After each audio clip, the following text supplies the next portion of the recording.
Assalamualaikum warahmatullahi wabarakatuh. Alhamdulillahirabbil alamin wassalatu wassalamu ala asyrofil anbiya'i wal mursalin sayyidina Muhammadin wa ala alihi wa sahbihi ajma'in amma ba'du.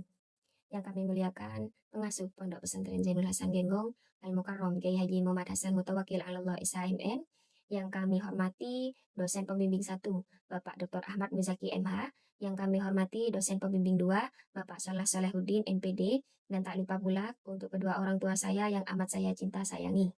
Perkenalkan, di sini nama saya Rifka Aulatul Hidayah dari Prodi Manajemen Pendidikan Islam semester 8B, Fakultas Tarbiyah Universitas Islam Zainul Hasan Genggong. Di sini saya akan menjelaskan seminar proposal penelitian saya dengan judul Optimalisasi Manajemen Sarana Prasarana Pondok Pesantren Berbasis Kebutuhan Santri, studi kasus di Pondok Putri Darut Tauhid Pesantren Zainul Hasan Genggong. Bab 1, pendahuluan. A. Latar belakang. Lembaga pendidikan menjadi salah satu lembaga yang bertujuan untuk meningkatkan kualitas hidup manusia. Dalam hal ini, lembaga pendidikan harus memenuhi aspek standar pendidikan, salah satunya yakni sarana dan prasarana. Setiap satuan pendidikan formal dan non-formal wajib menyediakan sarana dan prasarana yang memenuhi kebutuhan pendidikan sesuai dengan pertumbuhan dan perkembangan potensi fisik, kecerdasan intelektual, sosial, emosional, dan kejiwaan peserta didik. Fasilitas dan infrastruktur merupakan komponen penting yang ada di seluruh lingkungan pendidikan formal dan non-formal. Jadi sarana prasarana merupakan faktor penting dalam menunjang proses pembelajaran, namun dalam praktiknya pengelolaan fasilitas seringkali belum optimal di pesantren. Kebutuhan santri sangat beragam, sehingga diperlukan manajemen yang berbasis pada kebutuhan santri agar lebih efektif dan tepat guna. Selanjutnya yang 3, rumusan masalah. Rumusan masalah ini dalam penelitian ini adalah bagaimana perencanaan, pelaksanaan, dan evaluasi sarana dan prasarana di pondok pesantren tersebut. Selanjutnya tujuan penelitian. Tujuan penelitian ini adalah untuk mendeskripsikan pengelolaan sarana prasarana, menganalisis kebutuhan santri, serta mengetahui evaluasi yang dilakukan. Selanjutnya, manfaat penelitian. Penelitian ini diharapkan memberikan manfaat secara teoritis sebagai referensi ilmiah dan secara praktis sebagai bahan evaluasi bagi pesantren secara acuan bagi pengelolaan dalam pengambilan kebijakan. Selanjutnya yang keenam, penelitian terdahulu.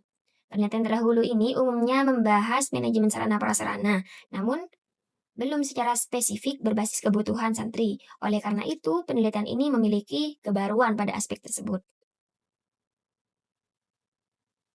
Selanjutnya, pada kajian teori, di sini saya akan menjelaskan pengertian manajemen sarana dan prasarana. Poin A, manajemen. Secara etimologis, istilah manajemen berasal dari bahasa Prancis kuno yang berarti seni dalam mengatur dan melaksanakan suatu pekerjaan. Dalam bahasa Inggris, manajemen berasal dari kata to manage yang berarti mengelola, mengarahkan, dan mengawasi.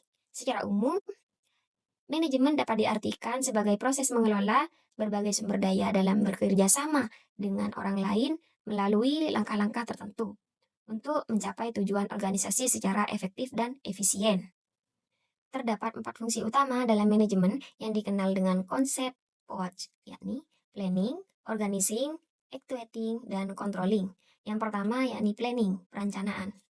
Perencanaan merupakan tahapan awal dalam manajemen yang berfokus pada penetapan tujuan serta penyusunan langkah-langkah strategis untuk mencapai tujuan tersebut. Yang kedua, organizing. Organizing ini pengorganisasian. Pengorganisasian adalah proses penataan sumber daya dan pembagian tugas kepada setiap anggota organisasi agar seluruh kegiatan dapat berlangsung secara sistematis dan terkoordinasi. Yang ketiga, actuating, yakni pelaksanaan.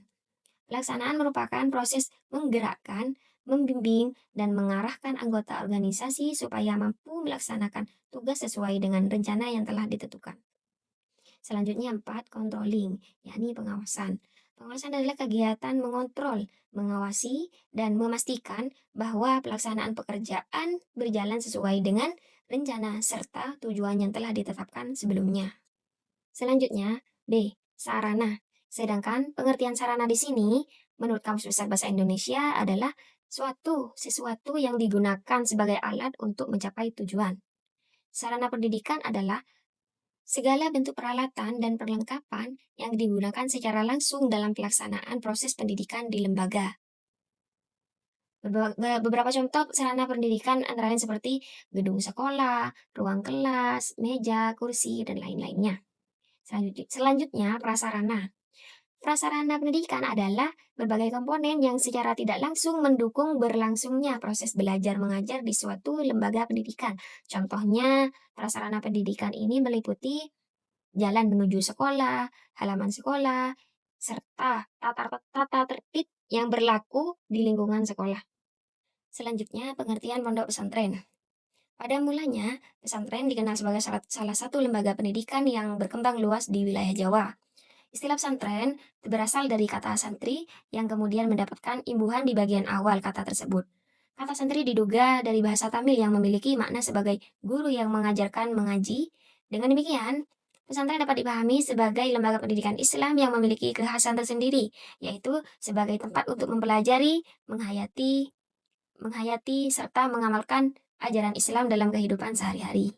Selanjutnya, elemen pondok pesantren terdiri dari 5 elemen. Yang pertama, kiai, santri, pengajaran kitab-kitab klasik, masjid, dan pondok atau asrama. Selanjutnya yang terakhir, bab 3, metode penelitian. Yang pertama, pendekatan dan jenis penelitian. Penelitian ini menggunakan penelitian kualitatif. Jenis penelitian yakni studi kasus, tujuannya untuk memahami secara mendalam manajemen sarana prasarana berbasis kebutuhan santri. Yang kedua, tempat dan waktu penelitian.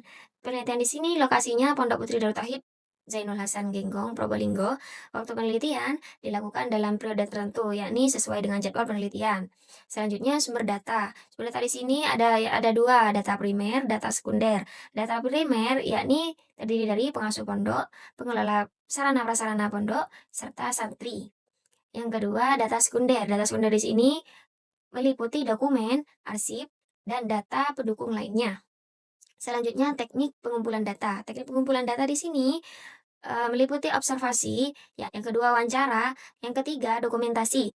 Selanjutnya teknik analisis data, reduksi data, penyajian data, penarikan kesimpulan. Di sini reduksi data memilih dan menyederhanakan data penting. Penyajian data menyusun data secara sistematis. Penarikan kesimpulan yakni menemukan hasil dan makna penelitian.